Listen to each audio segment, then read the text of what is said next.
পরের প্রশ্নটাকে বলেছে যে 1 9 7 3 5 5 6 4 2 8 এর গড় নির্ণয় করতে বলেছে। তাহলে এখান থেকে আমি মনে করলাম যে মিডিলটা 5 দুবার আছে, আমি বললাম 5 আছে। এবার আমি কি করলাম, ডেভিয়েশন মেথড ইউজ করব। তাহলে এটা হচ্ছে 4 কম আছে, এইটা হচ্ছে 4 বেশি আছে, এটা 2 বেশি আছে, এটা 2 কম আছে, এটা 0 বেশি আছে, এটাও 0, এটা 1 বেশি আছে তাই প্লাস দিচ্ছি, এটা 1 কম আছে তাই মাইনাস দিচ্ছি, এটা 3 কম আছে তাই -3 দিলাম, এটা 3 বেশি আছে তাই +3 দিলাম। এতে কি হলো, আমার যে সমান মানগুলো আছে সেগুলো আমি কেটে দিই। তার মানে আমাদের যে গড়টা বেরোবে অপশন সি 5 হয়ে যাবে সঠিক উত্তর। কিন্তু এখানে যদি আমরা 1 যোগ 9 যোগ 7 যোগ 3 যোগ 5 যোগ 5 যোগ 6 যোগ 2 যোগ 8 যদি একটা 4 কম নেওয়া আছে 38, আর 8 এ হচ্ছে আমার 46, 46 আর 4 এ হচ্ছে কত 50। 50 কে আমার কটাগুলো সংখ্যা আছে, 1 2 3 4 5 6 7 8 9 10টা, তাহলে 10 দিয়ে ভাগ করলে আমার বের হচ্ছে কত 5। তাহলে এইভাবে করলে আমাদের বেশি টাইম লাগছে, সেইখানে যদি আমরা ডেভিয়েশন মেথড করি, অর্থাৎ একটা সংখ্যাকে আমরা ফিক্সড ধরে নিয়ে তার থেকে কত কম বা কত বেশি আছে সেটার উপর ডিপেন্ড করে যদি করি, আমাদের অঙ্কটা আরো আগে হয়ে যাচ্ছে। সকলকে স্বাগত জানাই লার্ন উইথ যতীন্দ্র ইউটিউব চ্যানেলে। আজকে আমরা করব গড় বা এভারেজের অঙ্ক, এবং একদম বেসিক থেকে করব, একদম শূন্য থেকে শুরু করে আস্তে আস্তে আমরা ওপর লেভেলে যেতে থাকবো। যারা এখনো, কথার অর্থ হলো দেখা গেল যে আমাদের কাছে কিছু সংখ্যা দেওয়া আছে, কত 2 3 7 9 এবং 11। তাহলে এই 5টা সংখ্যা আছে, এর গড় কথার অর্থ হলো আমার যে মোট সংখ্যাটা আছে সেটার যোগফল, অর্থাৎ 2 যোগ 3 যোগ 7 যোগ 9 যোগ 11 বাই মোট যতগুলি সংখ্যা আছে সেটা দিয়ে ভাগ দেবো, অর্থাৎ বাই 5। এই যে মানটা বেরোলো এটাই হচ্ছে আমার এই প্রদত্ত 5টি সংখ্যার। তাহলে দেখি কত হয়। তাহলে এখান থেকে দেখতে পাচ্ছি 11 আর 9 20, 20 আর 7 27, 27 আর 3 30, 30 আর 2 হচ্ছে 32, অর্থাৎ 32/5। এটাকে যদি আমরা ভাগ করি তাহলে 6.4 হচ্ছে আমার এই 5টি সংখ্যার গড়।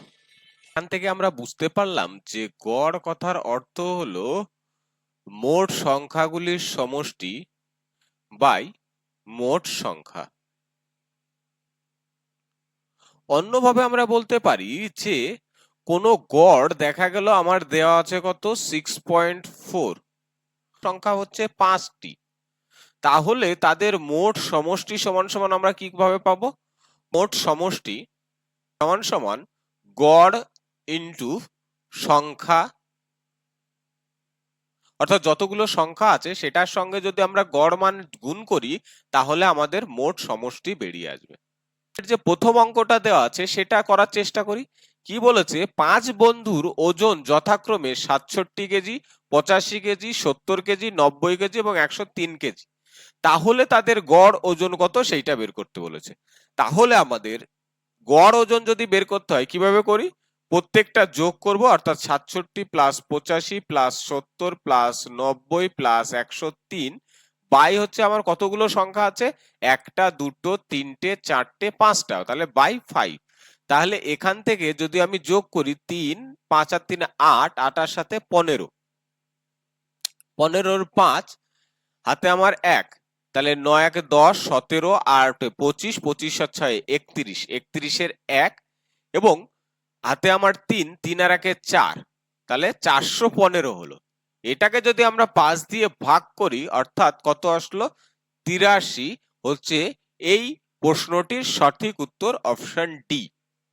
এটাকেই আমরা আরো সহজ করে করতে পারতাম, সেটাকে বলা হয় ডেভিয়েশন মেথড। কি আছে, আমার সংখ্যাগুলো আছে 67, 85, 70, 90 এবং 103।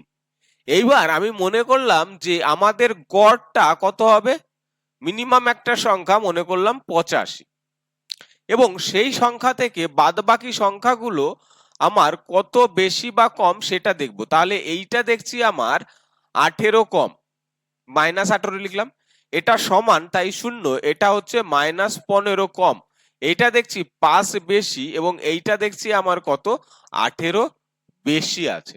তাহলে আমার এই 18 এই 18 কেটে গেল এবং এখান থেকে 15 আর 5 আছে, তার মানে -10 হচ্ছে এক্সট্রা হয়ে যাচ্ছে কতগুলো সংখ্যাতে, 5টি সংখ্যাতে। তাই 5 দিয়ে যদি ভাগ করি -2 আসছে, অর্থাৎ 85 থেকে -2 করলে 83 হয়ে যাবে সঠিক উত্তর। তাহলে আমাদের মোট সংখ্যাকে যোগ করে 5 দিয়ে ভাগ করেও বের করতে পারি, আমরা ডেভিয়েশন মেথড দিয়েও করতে পারি। আশা করি বোঝা গেল। পরের প্রশ্ন বলেছে 25, 46 ও y এর গড় কত দিয়েছে 11। তাহলে y এর মান কত সেটা বের করতে বলেছে। তাহলে আমাদের গড় দেওয়া আছে এবং সংখ্যা কটা আছে, একটা দুটো তিনটে। আমরা গড় মান 11 জানি, সংখ্যা তিনটে, তাহলে মোট সমষ্টি আমরা বের করতে পারবো। সমষ্টি সমান সমান আমরা কি জানি, যে গড় ইনটু যতগুলি সংখ্যা আছে সেটা, তাহলে গুণ করলে আসছে কত 33। এবং এখান থেকে দেখছি 25 আর 46 কত হচ্ছে, 5 আর 6 11 1, এবং হাতে আমার 1, 4 আর 2 6, 1 7, 71 33। তাহলে বেশি হয়ে যাচ্ছে কি করে, তাহলে এখান থেকে যদি আমি দুটো সংখ্যা বাদ দিয়ে দিই, অর্থাৎ -38 হচ্ছে y এর মান। অপশন ডি হলো সঠিক উত্তর। কারণ যে গড়ের সঙ্গে সংখ্যা গুণ করলে আমার মোট মান আসে, কিন্তু দেখছি মান বেশি আছে, তার মানে সেটা যেটা y ছিল সেটা মাইনাসে ছিল। পরের প্রশ্ন বলেছে 20, 25, 30, 35 এবং 40 এর গড় কত। তাহলে এখান থেকে আমরা কি জানি, প্রত্যেকটা যোগ করব। যোগ করলে কত হচ্ছে, 5 আর 5 10 এর 0, হাতে আমার 1, 4 আর 1 5, আর 3 8, আর 3 11, 2 13, আর 2 15, অর্থাৎ 150 আসলো।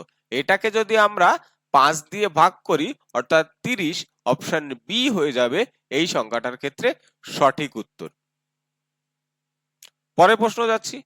পরের প্রশ্নে বলেছে যে 8, 5, 6, 3, 7, 4, 3, 9 এর গড় নির্ণয় করতে বলেছে। তাহলে এদের আমরা গড় নির্ণয় কিভাবে করতে পারি, প্রত্যেকটা যোগ করে দেবো। তাহলে 7 9 9 আর 3 12 হচ্ছে 16, আর 7 23, 23 আর 3 26, 26 আর 6 32, 32 আর 5 হচ্ছে 37, 37 আর 8 হচ্ছে কত 45 এবং 45। এবং একটাকে যদি আমি 8 দিয়ে ভাগ করি তাহলে কত হবে, 5 8 40, 6 8 48 এর 1 দশমিক নিতে হবে, 6 8 48 এর 1, 8 2 16, 5 8 40, অর্থাৎ অপশন সি হয়ে যাবে এই প্রশ্নটার ক্ষেত্রে সঠিক উত্তর। পরের প্রশ্নটাকে বলেছে যে 1 9 7 3 5 5 6 4 2 8 এর গড় নির্ণয় করতে বলেছে। তাহলে এখান থেকে আমি মনে করলাম যে মিডিলটা 5 দুবার আছে, আমি করলাম 5 আছে। এবার আমি কি করলাম, ডেভিয়েশন মেথড ইউজ করব। তাহলে এটা হচ্ছে 4 কম আছে, এইটা হচ্ছে 4 বেশি আছে, এটা 2 বেশি আছে, এটা 2 কম আছে, এটা 0 বেশি আছে, এটাও 0, এটা 1 বেশি আছে তাই প্লাস দিচ্ছি, এটা 1 কম আছে তাই মাইনাস দিচ্ছি, এটা 3 কম আছে তাই -3 দিলাম, এটা 3 বেশি আছে তাই +3 দিলাম। এতে কি হলো, আমার যে সমান মানগুলো আছে সেগুলো আমি কেটে দিই।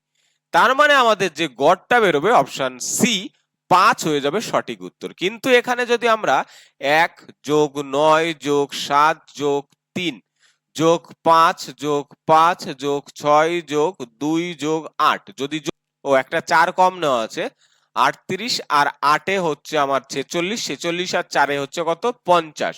50 কে আমার কটাগুলো সংখ্যা আছে, একটা দুটো তিনটে চারটে পাঁচটা ছটা সাতটা আটটা নটা 10টা, তাহলে 10 দিয়ে ভাগ করলেও আমার বেরোচ্ছে কত 5। তাহলে এইভাবে করলে আমাদের বেশি টাইম লাগছে, সেইখানে যদি আমরা ডেভিয়েশন মেথড করি, অর্থাৎ একটা সংখ্যাকে আমরা ফিক্সড ধরে নিয়ে তার থেকে কত কম বা কত বেশি আছে সেটার উপর ডিপেন্ড করে যদি করি, আমাদের অঙ্কটা আরো আগে হয়ে যাচ্ছে। বলেছে 3টি সংখ্যার গড় 28, যদি দুটি সংখ্যার যোগফল 50 হয় তবে তৃতীয় সংখ্যাটি কত হবে। আমরা কি জানি যে গড় মান দেওয়া আছে এবং সংখ্যার সংখ্যা দেওয়া আছে, তাহলে মোট সমষ্টি কত পেয়ে যাব। তাহলে মোট সমষ্টি মানে হচ্ছে 28 ইনটু 3, তাহলে এখান থেকে পাচ্ছি 84 হচ্ছে তিনটে সংখ্যার যোগফল। তাহলে তার থেকে যদি আমি দুটো সংখ্যা বিয়োগ করে দিই, অর্থাৎ তার মানে কি আমার 3 নম্বর সংখ্যাটা পেয়ে যাব। তাহলে অপশন কত হয়ে যাবে, অপশন বি হয়ে যাবে সঠিক উত্তর। 7 নম্বর প্রশ্নটা কি বলেছে, 20টি সংখ্যার গড় হচ্ছে 35, এর মধ্যে একটি সংখ্যা বাদ দিলে গড় হয়ে যায় 34। তাহলে বাদ দেওয়া সংখ্যাটা কত সেটা বের করতে বলেছে। তাহলে প্রথম আমার 20টি সংখ্যার গড় দেওয়া আছে 35, তাহলে মোট মান কত হবে। আমরা জানি মোট মান হচ্ছে সংখ্যা ইন্টু গড় মান, অর্থাৎ 35 ইন্টু 20, তার মানে কত হচ্ছে 700 হচ্ছে মোট মান। এবং একটি সংখ্যা বাদ দিলে তখন গড় হয়ে যাচ্ছে কত 34, অর্থাৎ 34 গড় হচ্ছে কতগুলো সংখ্যার? 19টি সংখ্যার। তাহলে 20টি সংখ্যার মোট মান এত, তাহলে 19টি সংখ্যা যদি আমি গুণ করতাম তাহলে 4 19 76 এর 6 হাতে 7, 3 19 57 আর সাথে হচ্ছে 64, 646 হচ্ছে 19টি সংখ্যার গড় মোট মান। তাহলে 19টি সংখ্যার মোট মান হচ্ছে 646 আর 20টি সংখ্যার মোট মান হচ্ছে 700। তাহলে মোট 20টির থেকে যদি 19টির মান বিয়োগ করে দিই তাহলে 54, এইটা হচ্ছে বাদ দেওয়া সংখ্যা। অপশন সি হয়ে যাবে সঠিক উত্তর। 8 নম্বর কি বলেছে? 15 জন ছাত্রের গড় নম্বর 48। তাহলে 15 জনের মান দেওয়া আছে কত? 48। এবং পরে জানা গেল একজনের নম্বর 56-এর পরিবর্তে 65 ধরা ছিল। তাহলে সঠিক গড় কত সেটা বের করতে বলেছে। তাহলে আমার এইখানে যে মোট মানটা আছে সেখান থেকে সেটা যদি বের করতে হয় তাহলে কি করব? 15 সঙ্গে 48 গুণ করব এবং 48 যদি আমরা গুণ করি 8 15 120 শূন্য হাতে আমার 12, 4 15 60 আর 12 হচ্ছে 720। কিন্তু এই যে মোট মান আছে এর মধ্যে 56 জায়গায় 65 লিখে ফেলেছিল, মানে কত বেশি লিখে ফেলেছিল? 9। তার মানে এই 9 কমাতে হবে। তাহলে 9 যদি আমি বিয়োগ করি অর্থাৎ 711 হচ্ছে সঠিক মান। তাহলে এইটা কোন সংখ্যার? আমার সেই 15 জনেরই ছাত্রেরই। তাহলে 15 জনকে যদি আমি 15 দিয়ে ভাগ করি তাহলে আমার 4 15 60 111, তার মানে 7 15 105, তা 105 তাহলে 4, অর্থাৎ অপশন ডি 47.4 হচ্ছে সঠিক উত্তর। কি প্রশ্নটা কি বলেছে? 12টি সংখ্যার গড় হচ্ছে 24, একটি সংখ্যা 36-এর পরিবর্তে 18 লেখা হয়েছে, তাহলে সঠিক গড় কত? তাহলে একই অঙ্ক, তাহলে আমরা মোট মান কিভাবে বের করব? 24-এর সঙ্গে আমরা 12 গুণ করব। তাহলে 4 12 48-এর 8 হাতে আমার 4, 12 2 24 আর 4 হচ্ছে 288। এখানে কত লেখা হয়েছিল? 36-এর পরিবর্তে 18 লিখেছিল, অর্থাৎ কত কম লিখেছিল? 18। তাহলে সেই 18টা যদি আমি যোগ করে দিই তাহলে টোটাল হয়ে যাচ্ছে কত? 306। এটা কতগুলো সংখ্যার? 12টা সংখ্যারই মোট মান। তাহলে গড় মান কত? তাহলে 12 2 24, 6 নামছে, 5 12 60, দশমিক যাবে আবার 6 0, 5 12 60, অর্থাৎ 25.5 হচ্ছে এই প্রশ্নটার ক্ষেত্রে সঠিক উত্তর।